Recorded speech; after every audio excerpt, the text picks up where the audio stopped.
Welcome to the Dispatch Podcast. I'm Sarah Isger, and I've got Steve Hayes and Jonah Goldberg, sure.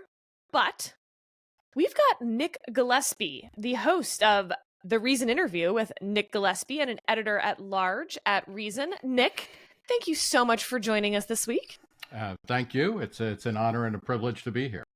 So last week, we talked about the intra-never Trump fight going on. And basically the question was, if you believe that Donald Trump is unfit to hold the presidency, what responsibility do you have from there? Do you have a responsibility to endorse Kamala Harris, to help her win, to do things, affirmatively to ensure that Donald Trump doesn't win the presidency? I want to turn to the other question for this week, which is, if you're a conservative, what responsibilities do you have, or what are your best options as a conservative, given your two choices between Donald Trump and Kamala Harris? On the one hand, Jonathan Martin over at Politico wrote a piece that is certainly making the rounds called, "If Republicans want to win, they need Trump to lose." Big. I'll just read a few sections of this. "The best possible outcome in November for the future of the Republican Party is for former President Donald Trump to lose and lose soundly. GOP leaders won't tell you that on the record. I just did. Trump will never concede defeat, no matter how thorough his loss, yet the more decisively Vice President Kamala Harris wins the popular vote and Electoral College, the less political oxygen he'll have to reprise his 2020 antics. And, importantly, the faster Republicans can begin building a post-Trump party." He goes on to describe how Harris is less a doctrinaire progressive than she is up for grabs on policy, that it's almost surely going to be gridlock in Congress. And yet, the argument on the other side is, first of all, I think, actually, that Jonathan Martin misstates his case. I think there's an argument that the best thing for conservatives is for Donald Trump to lose for the reasons he's stating, but it's an odd argument to say it's the best thing for Republicans if they win the Senate and win the presidency, that somehow this shows that they're not a nationally viable party. That's just an odd political argument to make if they win. However, for conservatives, the pushback would be, look, I take your point, perhaps, that through losing you could usher in some new conservative revival, and that the lesson that people will take is, oh, if only we'd had more conservative candidates, then we could have won the presidency. But it's just as likely the lesson that people will take is, the election was stolen. We should double down on Trumpism since he won in 2016 and he's the last Republican president to win, Republican nominee to win. And in the meantime, Harris certainly won't be as conservative on any number of issues as Trump will be. You can complain about Trump's position on abortion, for instance, but it's still more conservative than Harris's. You can complain about, maybe Trump won't appoint all of the Federalist Society judges that you want, but his judges will certainly still be more conservative than a President Harris's. And in fact, we'll have Jonathan Martin on the podcast being interviewed by our own Jamie Weinstein coming up on Monday. But Nick, let me turn the question to you. Are conservatives better off in the short term because Trump will be more conservative than Harris? Or are they better off playing the long game and hoping that if Harris wins by some impressive margin, that it will bring back a conservative revival? Well, I can tell you it's going to be very interesting watching this from Canada. I've already booked my travel lodge there for an extended stay. The extended stay Americas are called extended stay Canada up north. But no, I actually think that Jonathan Martin, I don't know what his game is in pushing this kind of argument, but it strikes me as fundamentally stupid. Maybe there's an AA thing working there. It's like, the Republican Party just really has to bottom out before it can, start to, acknowledge it has a problem. And it's like, you've already had Trump win and run the presidency, and you've had him lose. Like, nothing is going to change. There isn't going to be a light bulb that goes on. There was the autopsy after Mitt Romney's disaster. right? Where he, almost not quite as bad as Hillary Clinton, but like really missed a layup from, being held up by somebody, held up right next to the basket. So I think if the Republican Party and if the conservatives within the Republican Party, and I would love to reawaken those sleeping dormant geniuses, the libertarians in the Republican Party, like the time to change is now. It's not to wait for something bad to happen. And then say, okay, now this time, we've really bottomed out. I just don't think it makes any sense whatsoever. The larger question for the Republican Party, and I think broadly speaking, the conservative movement, particularly the post-Trump or the non-Trump conservative movement, whether it's anti-Trump or really anti-Trump, has to be what are the core things that they stand for, and how do you express that through federal policy? And the confusion here is bigger than Donald Trump. You have grown adults. Lindsey Graham has been in office. I mean, I think when you're the only person to refer to Lindsey Graham as a grown adult, but okay. Yes, that's right. Or as a person. He's achieved legal personhood. But what does he stand for? The Republican Party, at least from the Barry Goldwater moment where they got completely shellacked, they were handed absolutely the worst drubbing in presidential history pretty much up until that point. And they weren't like, okay, now what we really need to do is completely change course. They recognized that as the beginning of a shift that elected Ronald Reagan. And only a dozen years later, the Republican Party and the conservative movement within the Republican Party, and I think they could actually generate some interest from libertarians if they go back to something like, we are a party of individualism. We are a party of limited government. We are a party of rules, not of men. We believe in, quaint things like free trade, immigration, individual lifestyle tolerance to the greatest degree possible. That is what the Republican Party and conservatives need to do.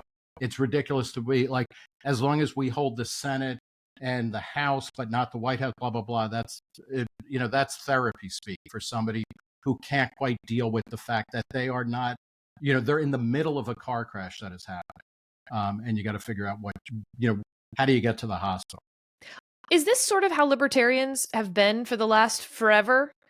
Right? That maybe you have slightly more to gain with one party, but you're not really home at any party. Like, are conservatives and libertarians in the same boat now, in a way that conservatives sort of thought they were part and parcel of the Republican Party, and now maybe they're fascinating to think more out in the wilderness? If conservatives, because I don't know what is left, if conservatives leave the Republican Party, what are the Trumpists? Exactly. I don't know. I would say, libertarians sociologically and certainly in the post-war and really even in the kind of post, or early 70s, when the libertarian movement has been around forever, of course, and is the purest, most beautiful thing in all of God's creation, even if we don't really believe in God. And it has been corrupted by people like liberals and conservatives. But the libertarian, post-war libertarians always rolled mostly, not exclusively, but mostly with the with the Republican Party, and you see that in people like Milton Friedman most fully. You could, that can still happen, but they're certainly over the past dozen years, or 10 years, basically since Trump. Not only have conservatives become less understandable and less focused, but the Republican Party more broadly. And as a result, I would love to know what the Republican Party really stands for. I would love to know what the Democratic Party stands for. I'm a small L libertarian. I almost always vote for the Libertarian Party candidate. I plan to this year. But if either of those parties actually said, here are our 5 top policy priorities and principles, and I'm good with 3 of them, I'm voting for either of those. And there was a time when that could have been the Republican Party, but not now. Jonah, attack Nick. Sure. So,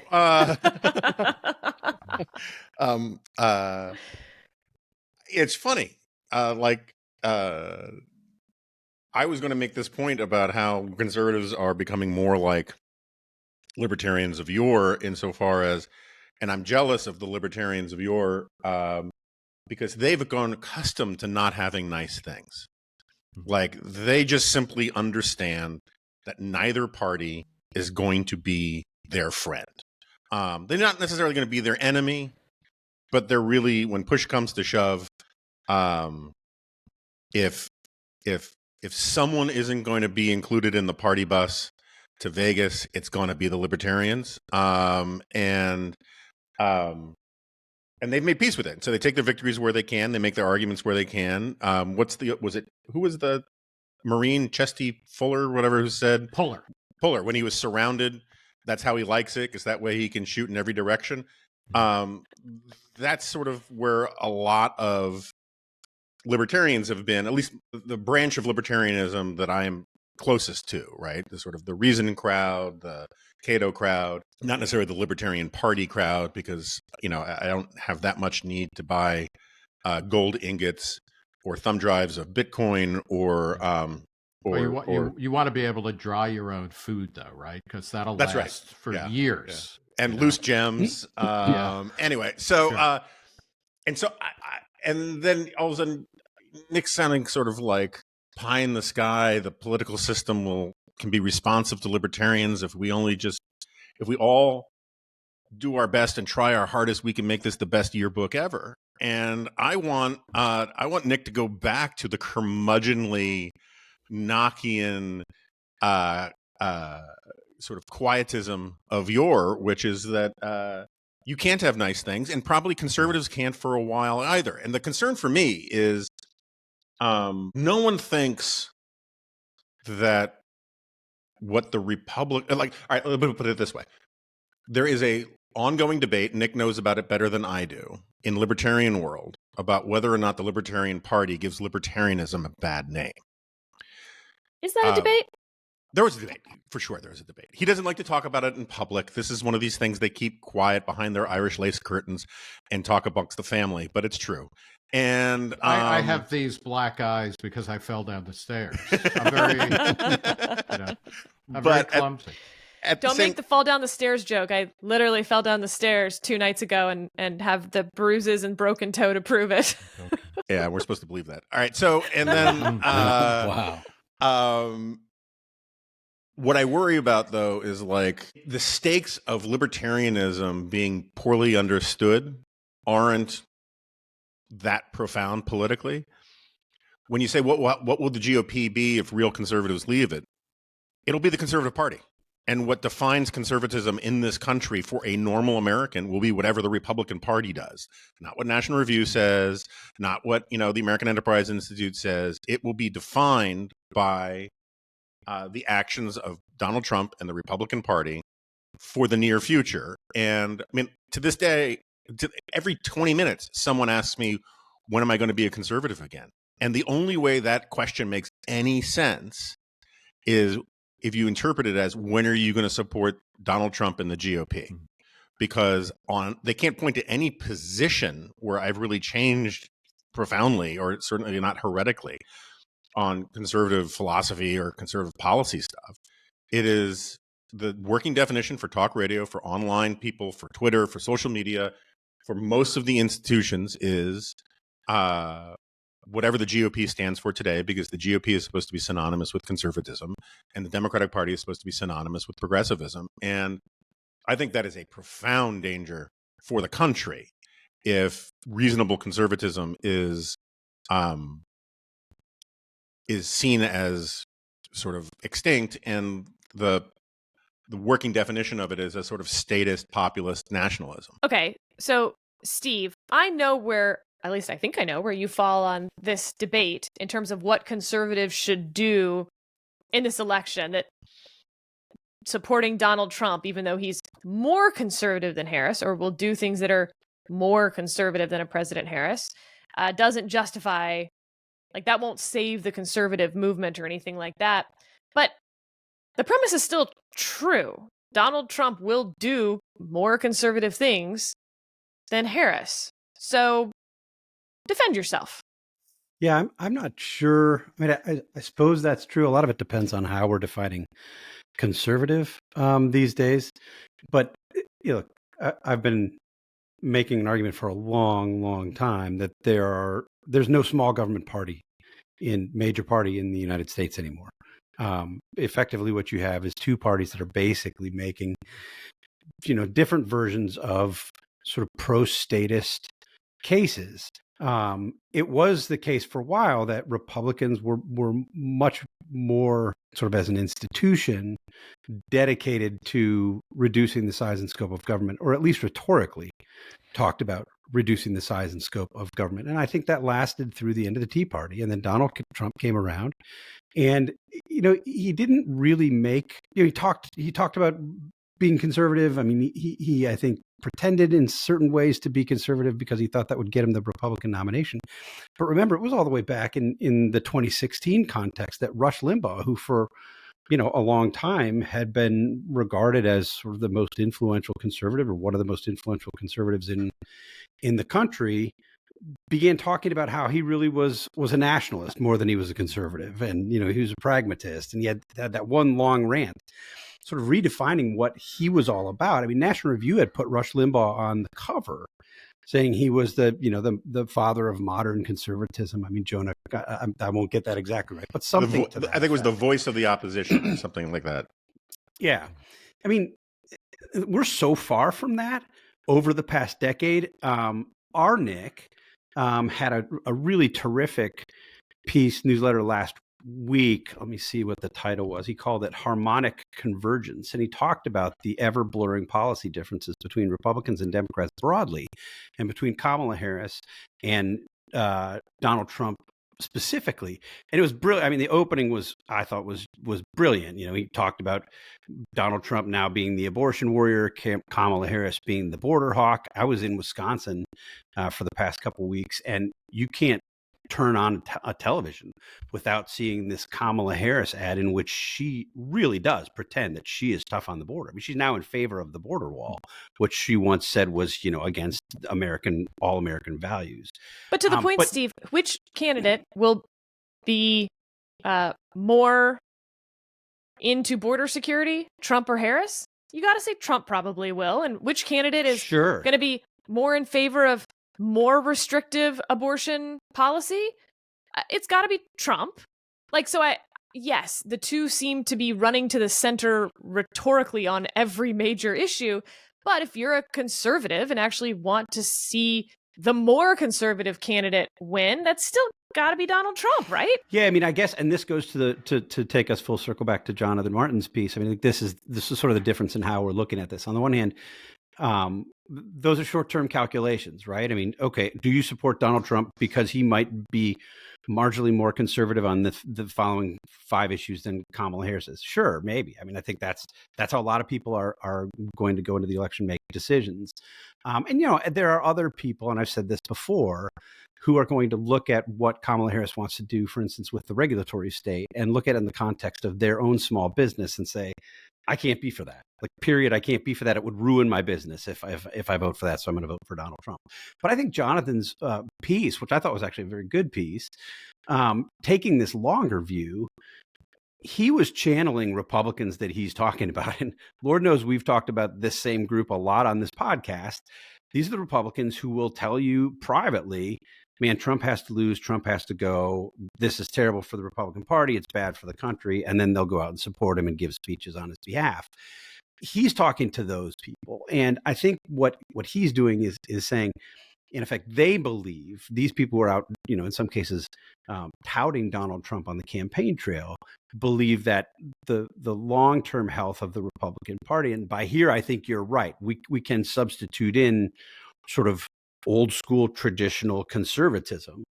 It's better that he lose so that you can recreate these distinctions, or some bigger distinctions, between the two parties on these issues of size and scope of government. But I don't think there is any real difference. And this is maybe where a libertarian perspective is helpful. Those long-term issues, I mean, that is stuff like entitlement spending.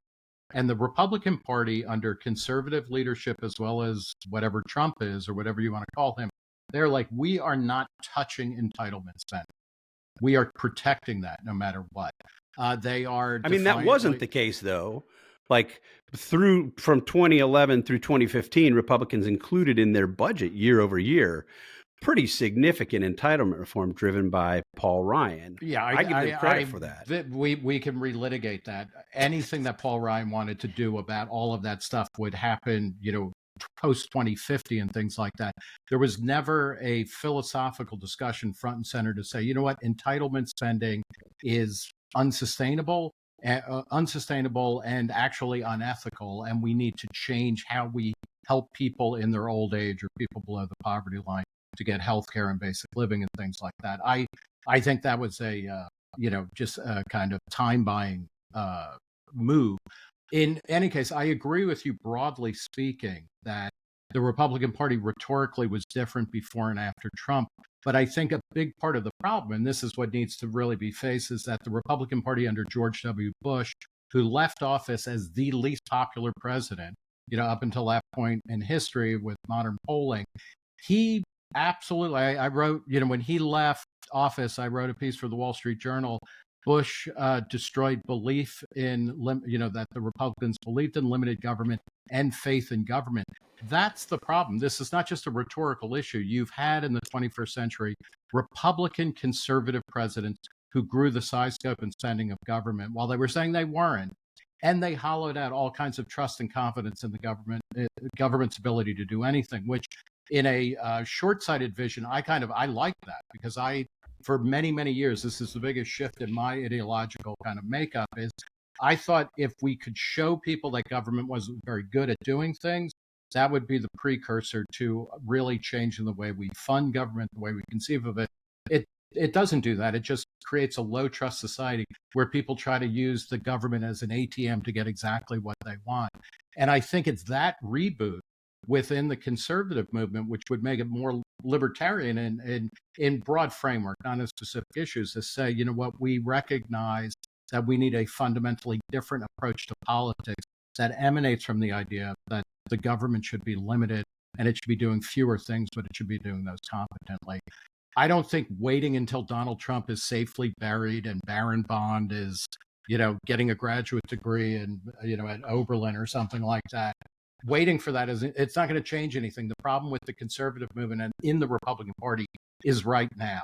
And if people are saying to Jonathan Martin, like, oh God, I really hope Trump loses, and then going out on you got to get rid of those people. They're not going to be good in 4 years when they think they can win. Okay. So I want to give another version of this argument. This comes from Jeff Maurer, who writes the I Might Be Wrong newsletter. He's a former writer on Last Week Tonight with John Oliver. I think he's hilarious and I love his stuff. He wrote, "To fight wokeness, vote Harris. The left's worst ideas flourish under Trump." And I'll just read a little bit of this. "I'm voting for Harris, but I definitely understand why people are annoyed by wokeness. Even a liberal like me finds wokeness grating. I feel that the only sane reaction to moments of peak wokeness, like the time Gushers solemnly condemned racism, or the time Elmo's dad expounded on the importance of protest, is to think, what the hell is this crap?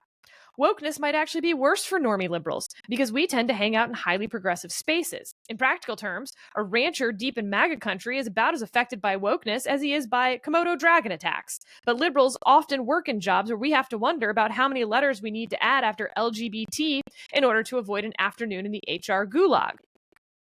And he goes on to talk about that in some ways, Trump forced liberals to accept the worst excesses of their own side, because otherwise you weren't fighting Trump, right? Trump is a worse threat than what's ever happening in our own team, so we must face outward to that threat rather than focus inward on our own failings or excesses.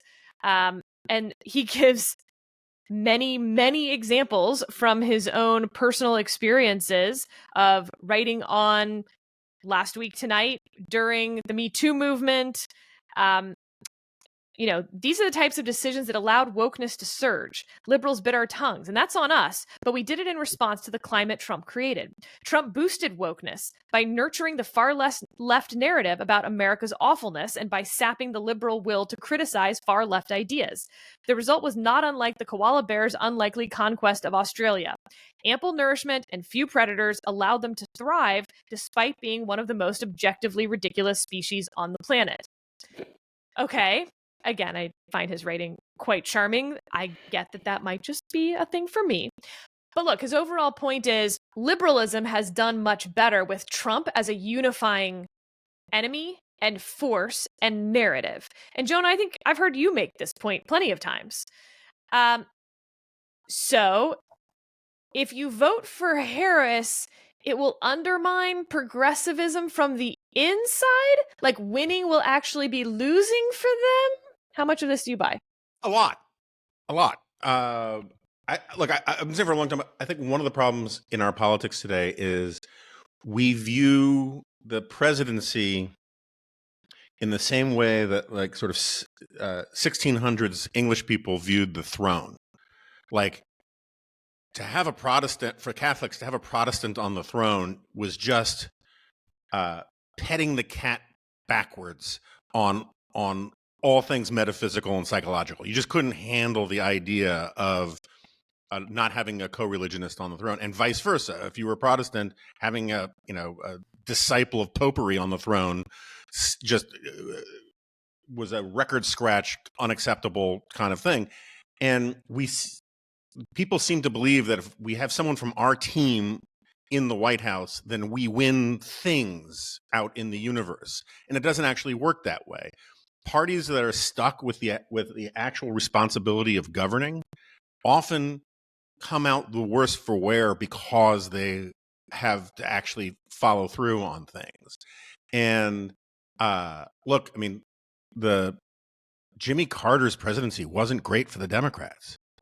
Joe Biden's presidency wasn't necessarily great for the Democrats. Barack Obama's presidency, you could argue, was really destructive of the Democratic Party. It hollowed out all of those moderate elected officials in the South. Like 1,000 elected officials lost their positions under Obama's presidency, and the intensification of sort of the blue big city party was driven in large part by Barack Obama. Having power is often not the best thing for a party. And the point about the thing that drives me crazy, and I recently talked to our friend David French about this, when I was arguing with him about endorsing Harris. It is absolutely the case that all of the wokeness that people were most outraged by and most galvanized by to support Trump happened on Trump's watch, right? The Black Lives Matter stuff, the riots, the DEI statements, all of that stuff was part of the Popular Front response to Donald Trump. Universities changed their admission policies. DEI departments are being closed down. Everyone is saying, wait a second, I never said defund the police, all under Joe Biden's presidency. And because when you have power, your coalition, all of a sudden, when you control the government, to govern is to choose, and you have to make distinctions, and you start pissing off different members of your coalition. And I firmly believe that if Trump is reelected, you're going to see another Popular Front of sort of broad left coalition where people on the center left aren't going to criticize members of their own coalition because they have to be united in one thing in stopping Donald Trump. If Kamala Harris is elected, you're going to see a lot of Republicans go back to the only arguments they have any muscle memory for, which is a more traditional form of conservatism. And so I'm very sympathetic to the argument. Nick, why is he wrong? Attack. Thank you, Sarah. Your motherly instincts of pitting your children against each other really very undispatchian, I have to say. This attack. You know, we try to I have am the mother of longer, dragons. less. Yeah, what I guess then what we should be hoping for is that Cornel West or Jill Stein wins, because then, liberals will actually, start to move back to the center where they might have been in like 1955 or something like that. These are delusional arguments. Okay. And I love Jeff Moore. I think he's very funny. I think he's very insightful. But it's like, no, you know what happened on the liberal and progressive part of the spectrum is a bunch of things became intolerant. And then October 7th forced people who were liberal Democrats, but not insane progressives, to say, you know what, like, if being part of your team means that I'm objectively going to support Hamas slaughtering a bunch of ecstasy rolling ravers, I'm out. I'm gonna move a little bit back more towards the center and say, you know what, maybe identity isn't the most important thing. Free speech is a good thing. That the public health establishment, whether it's run by a Republican or a Democrat, is not, the end all and be all of all things. I'm going to become skeptical the way that Ralph Nader was, the way that even people like Ted Kennedy were in the early 70s. It had nothing to do with who was in power, I think. So what I think we're seeing here is, sadly, there is a new consensus forming. I'm a big fan of Morris Fiorina, the Stanford political scientist, who's written a series of books over the past 25 years about how Americans actually agree with supermajorities on a wide variety of things, like, free trade is pretty good, free speech is good, immigration is generally good, marijuana should be treated more like beer, wine, and alcohol than, heroin, things like this. But they can't find expression for these supermajority positions in contemporary politics because the parties are run by radicals, and that will only change when a new consensus forms. And he points back to the period leading into the progressive era, where there was what was called the era of no decision, where the White House and Congress kept flipping back and forth and among all the different parties. Until a kind of broad progressive ideal came into being, that the government should do more. And then, things kind of settled down. I think we're witnessing potentially the beginning of a new consensus, which is something that I think Jonah and Steve certainly this morning have talked about, which is this kind of statist, kind of consensus politics of like, okay, well, the government's just going to be doing a lot of everything. It'll dole out some things to people I prefer and some things to people I don't prefer. What we need now, and I think this is something where libertarians, conservatives of your sort, as well as liberals who are not progressive, all agree in, is that we need to push back against this, large blob consensus that the government is going to do more, spend more, be in more places, etc. Like, we need to push back before this hardens. And what that means is that libertarians have to push back against the libertarian nationalists and the kind of weird conspiracy theorists who have taken over many aspects of the libertarian movement. Conservatives have to push back against the Trumpists and the Tucker Carlson aspects of their world and things like that. And liberals have to push back against the far left progressives, which, they have been doing to some degree, I think mostly because of external events. But this is the fight. Like, do we want to live in an America that, and I say this in the broadest terms possible, is libertarian? You have a government that does a few things, does them well, spends less and does less than it's been doing, but it's effective in what it does. Or do you want to have a more authoritarian government where whoever is in charge has more control over every aspect of our daily lives in all sorts of seen and unseen ways? But we're not going to get there. I'm sorry to go on so long, but we're not going to get there by liberals saying, what would be really good is if my person wins, because then we'll fight those other people, or conservatives saying, what would be great is Trump loses, but we somehow maintain control of the Congress, et cetera. No, like, it's the principles that matter. And that's what we need to be focusing on. Like, libertarians just are consistently Cassandra at the gates. They are truth-telling and nobody listens to them, and it's so fun in a way, because I think it's not fun. It frees you. It's not fun to be this, and I'm very optimistic. Cassandra didn't like being Cassandra either, but you know what? She lives through history. She had terrible taste in men as well, if I remember correctly. Bad sleeper, could have used Ambien. Wait, quick question though.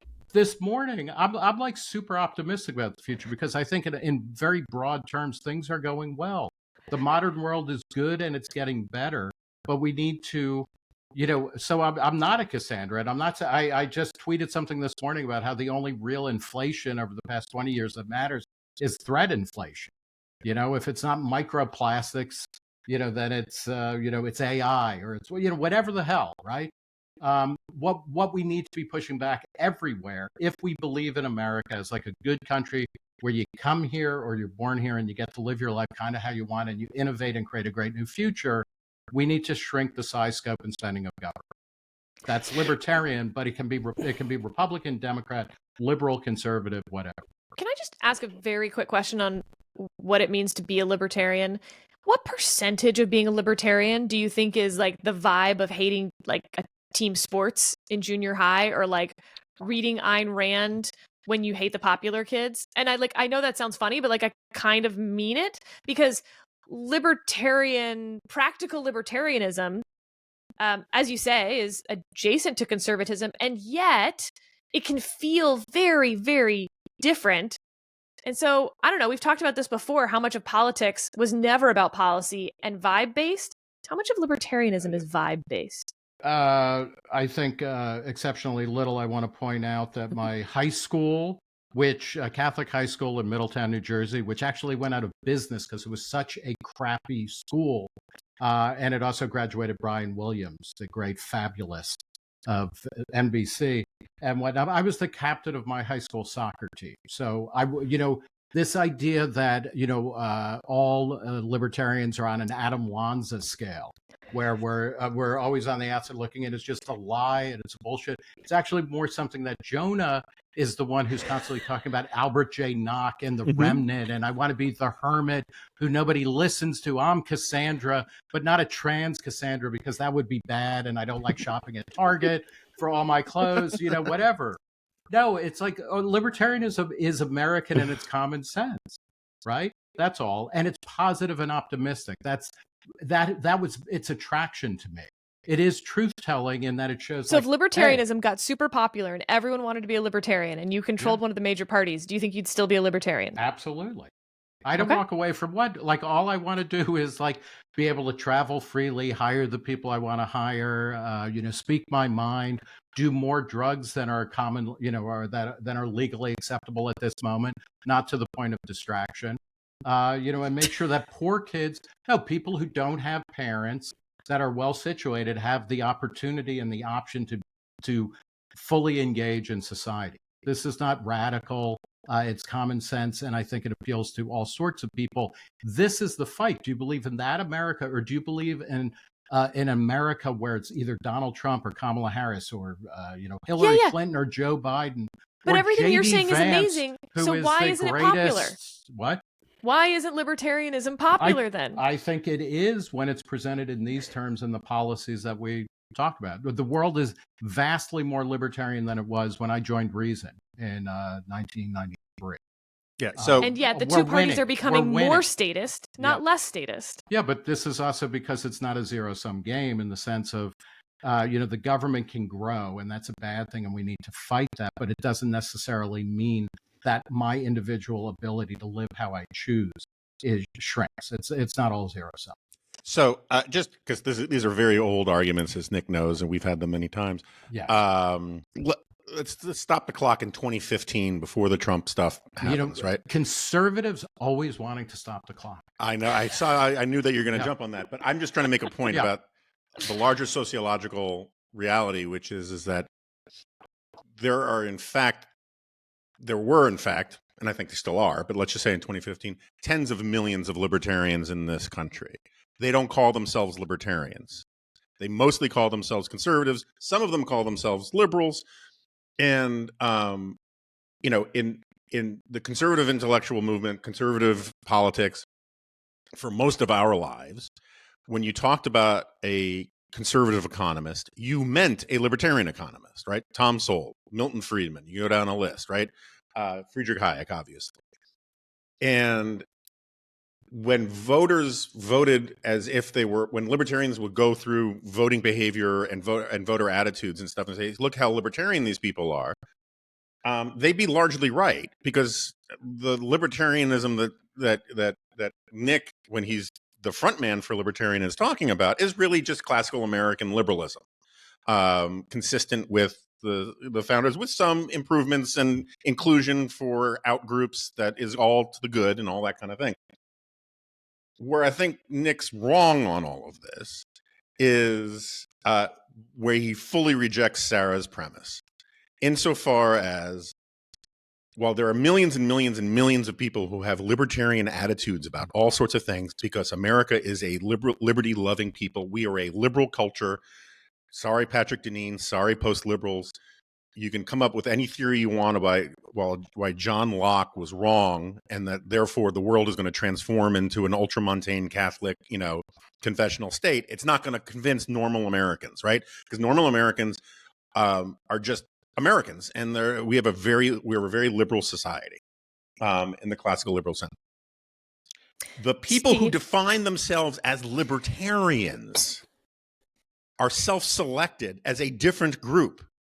They're the ones who are, like, millions of people love Star Trek in this country. The ones who call themselves Trekkies, or know the difference between a Trekker and a Trekkie, have self-identified themselves as a fringe ideological movement. The stuff that, and this is why I said before about how libertarians have all sorts of fights behind the curtains. They do. There is this myth that they propagate in this country when they're speaking to outsiders, like they're members of a Hindu sect, and they say, oh, no, Hinduism is really just monotheism. You don't know what you're talking about. And then behind the scenes, they argue about whether all these gods add up to one big god or whatever. But they don't have those arguments in public. They don't air their dirty laundry outside. Libertarianism, no, we wear it proudly. Yeah, on your heads at the chess club meeting. And so my only point is, there are huge disagreements within libertarianism about what libertarianism means, what it stands for. There's a reason why the Reason crowd basically said, yeah, we don't want anything to do with the Libertarian Party years ago, because the Libertarian Party was not representative of mainstream American, classical liberalism. It kind of went off the rails. And so I just think that there is this, it's like Arafat speaking English to Western audiences and saying one thing, and then in Arabic saying all sorts, destroy Israel stuff. A lot of time when libertarians are trying to sell the country in libertarianism, it's just the simple philosophy of mind your own business and be a good person and have the freedom to define your path and all that kind of stuff. And then behind the scenes, among eggheaded libertarians, it can get pretty esoteric pretty quickly. And just because Nick was a cool guy in high school does not mean he is representative of that entire sociology. Steve, you were cool in high school. What do you think? I mean, I had so many points to make at the beginning of this in response to your original question. And I'm now so lost between the Trekkie head-wearing soccer player people. Like, I don't even know where to go with it. Let me make one sort of broad observation, and I'll kick it back to Nick and Jonah to settle things. I mean, I take Nick's point that, Republicans weren't as small government as I might have preferred to believe. But I do think that until the sort of at the sunsetting of the Tea Party era, a good number of elected Republicans seemed to mean what they said, and rhetorically they embraced limited government. That has mostly gone out the window with Donald Trump, and I do think that's why, whatever the libertarians have been making the argument, the sort of uniparty argument for decades, literally.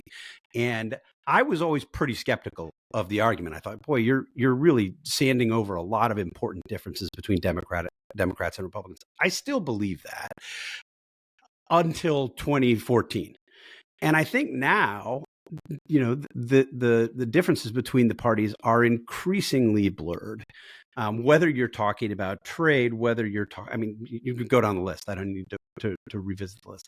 The great irony, I think, is that the charge of both the progressive left and this sort of new right about more traditional conservatives, I would say, limited government conservatives who talked about it and meant it, is that we became so unbelievably powerful that we ruined everything. And you get this from, Tucker Carlson, Tucker Carlson, former adjunct fellow at the Cato Institute, who 2 years later began telling everybody that libertarians were at fault for everything. Really, the problem was we all became too atomistic and too individualistic, and the government wasn't looking out for people. And now you have this new right, and this is, of course, what concerns me most, that isn't even sort of making the limited government, the rhetorical limited government arguments that I found useful, even if they weren't living up to them. It's important for people to be speaking about limited government if you believe that limited government is a good end. And now instead you have the new right. And I would say many people who used to be in that limited government right, Marco Industrial Policy Rubio, chief among them, making affirmative cases for greater state involvement. And that's deeply dispiriting at this point, when I agree with Nick's general take. I mean, Sarah, we had Todd Rose on to talk about this sort of broader consensus, and he doesn't quite frame it in the ideological terms that Nick did, but I think he gets in many ways to a similar place, which is there's a lot more consensus than our parties would have us believe. And that, I think, is the great irony of this moment. There is this kind of underlying consensus on a lot of issues, including some of the most contentious issues that we're debating every day. But this and it's not necessarily where the statists would have us believe that it is. But in the meantime, you've seen sort of libertarians or limited government conservatives or whomever put out on this island and blamed for the current state of America, even as the size and scope of government has grown exponentially by orders of magnitude just over the past 20, 30 years that we're talking about. If I may, just to pick up on that and to agree with Jonah about, something changed around 2015, 2016, and that is when I think, this, what Steve would say is, okay, like I'm starting to buy into the uniparty theme. That's when that switch really became fully visible.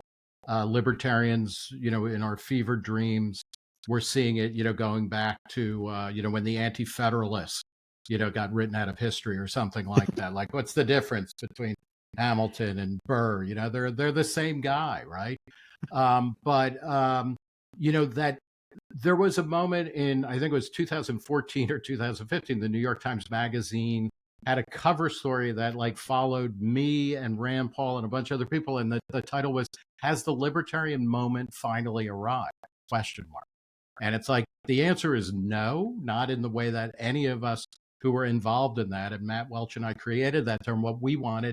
But there was a momentum where that was being talked about.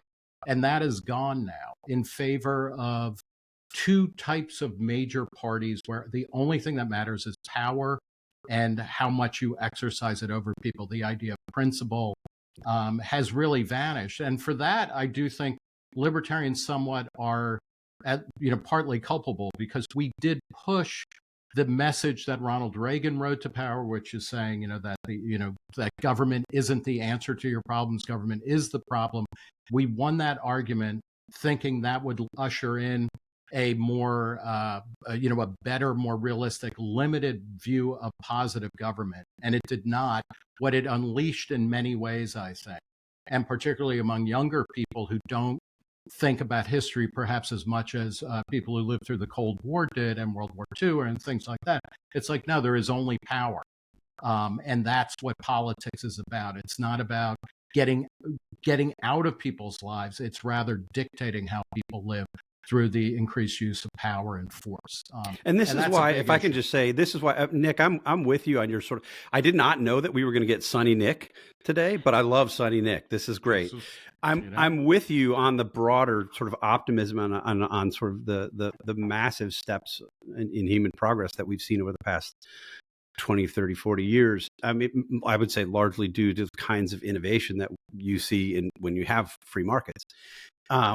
Having said that, I'm deeply concerned about our politics for precisely the reason that you mentioned. And you have an entire generation of people who have grown up, young people, and think that what we've seen over the past decade is normal.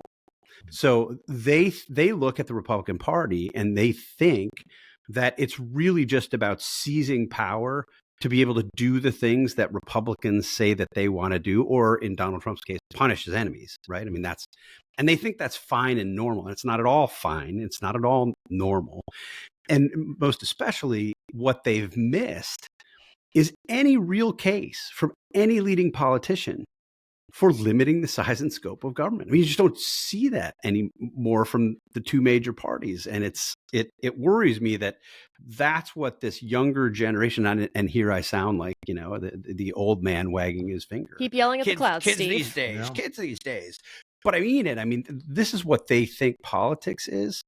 And they're largely unfamiliar with, I mean, that's too sweeping a generalization. I worry that they don't appreciate the case for limited government that I think traces back to the founders and the philosophers who shaped their thinking, because they're just watching it all be this just dramatic power play.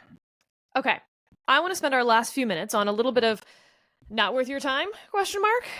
About what could have been. I'd like to visit the multiverse.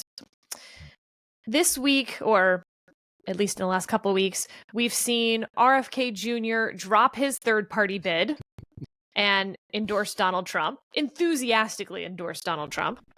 We've also seen Liz Cheney, who was rumored to be thinking about a third-party bid at one point back in the day, say that she's going to vote for Vice President Harris. Let's take our time machines back about 18 months when no labels was a thing that we talked about as a potential vehicle for a third-party candidacy, because we all assumed, and were correct, that the Libertarian Party would poop the bed on that one. And no labels, of course, in the end, just didn't field a candidate after doing all of this heavy lifting on ballot access, which I said would be their biggest obstacle. It turned out I was wrong. They did far better on ballot access than they did on candidate access. I also said that a viable third-party candidate, and I didn't necessarily mean viable like they'd win, but viable they would be a factor in the election, would need to be someone with incredibly high name ID already and self-funding. I threw out Matthew McConaughey, but like Dwayne "The Rock" Johnson. And so the question I want to ask you is, and I'll start with you, Nick. If no labels had just from day one said, we're working on ballot access and Mark Cuban is our candidate, would the race look substantially different than the equilibrium between the two parties that we're seeing right now, which looks, you can argue about how it's slightly different than 2016 or 2020 or even 2012 for that matter, but it's not really. This is a very similar looking race to the ones we've seen in modern political history, where the two parties are basically at equilibrium and then fight it out for, who actually gets their nose across the finish line first. Would a Mark Cuban no labels candidacy have mattered? Yes or no, Nick? No. And I think this is the dream. This is like couples porn after Deep Throat. The idea that there would be movies couples would go to at regular movie theaters was always a beautiful dream of porn producers and movie studios. It just doesn't happen. Okay. Why didn't I say shit the bed if we were going to talk about couples porn? I don't know. If we were already not going to have children listen to this. But, we have two major parties. Who they are and what they stand for changes from time to time, but that's where the action is going to be. We are at equilibrium because both parties are played out and they're offering up versions of the same dish, which a majority of people don't want. The question is, how do we close the door on this and move out of the 20th century and the fading political coalitions that have, that are still wheezing on, and which somebody I think like RFK Jr. actually helped show that this was even his insurgency. It was about mid 20th century politics. It wasn't about anything new or different. This was a candidate who, when he was endorsing Donald Trump, spent as much time talking about how seed oils were turning boys gay as anything about the politics of the moment. There was nothing that was going to be offered, via a third party candidate. What you need is a group of people to take over one or both of the parties and start showing a message that is radically different than the slop that we've been served up. Going back at least, just to keep it in the 21st century, Al Gore and George Bush, if you go back and you look at their actual platforms, almost indistinguishable from one another. And that's just continued on in more vituperative ways, but you can't, this is what Fiorina calls unstable majorities. Like they're selling stuff that might have made sense 70 years ago, 50 years ago. It doesn't anymore. Steve, Mark Cuban is the no labels candidate starting 18 months ago. Does it matter? I don't think so. I mean, he's a bit weird, and I don't think he has the kind of name ID that you're talking about when you're talking about somebody like The Rock. So I don't think so. But I'm not sure. You just have Moana-aged children, Steve. Yeah, that's true, actually. By the way, The Rock sells a great line of body wash products at Target now. I spend a lot of time at Target. Are you getting paid for this? Are you getting paid to be on this podcast? It's a little bit more than the house brand, but it's worth it. Huh, I did not know that. I mean, things you got to get out more on the Dispatch podcast. I mean, this is, I don't think Mark Cuban would have made a big difference, but I do think that what we've seen since Kamala Harris replaced Joe Biden suggests that a non-Biden, non-Trump third-party candidate could have made a difference so long as that person was running against Biden and Trump. I mean, there was a USA Today Suffolk poll that was released, I think, this past weekend that asked Democrats what they think about Joe Biden stepping down or dropping out of the race. And I think only 2% of Democrats said that they wished that Joe Biden were still in the race. So while it was a Trump-Biden contest, I think there was a lot of room for a third-party candidate to have done some damage, to shape the debate, whatever, even if that person wasn't likely to win. But I think Mark Cuban was probably not the guy. Jonah. So first of all, I finally understand this phrase I always hear, which is, what's the worst part about using seed oils? Telling your parents you're gay. I had no idea what people were talking about until now. So thank you for that, Nick. I think probably not. Contrafactuals are always hard. But I think I agree with Nick's larger point. I've been saying for a while that, one of the good things about negative polarization these days, people voting more against the other party than for their own party. And, Jonathan Rauch has some great stuff about how people, the most committed primary voters don't actually like their own party. They just hate the other party more. And the good thing about that situation is it's untenable. And when one party's only when both parties exist just to hate the other party, when one party dies, the other party loses its reason to live. And you could see very quickly, it may still be called Republican and Democrat, but you could see very quickly the coalitions. We're seeing it before our eyes right now, right? We're watching the working class leave the Democratic Party very rapidly and join the Republican Party. And we're seeing the sort of bourgeois, college-educated, suburban vote move very quickly into the Democratic Party. What we're not seeing is the policies of those parties catch up to their constituencies in a responsible way. But I think that could happen pretty quickly once one party gets its ass handed to it. I mean, you had Yuval Levin on AO recently.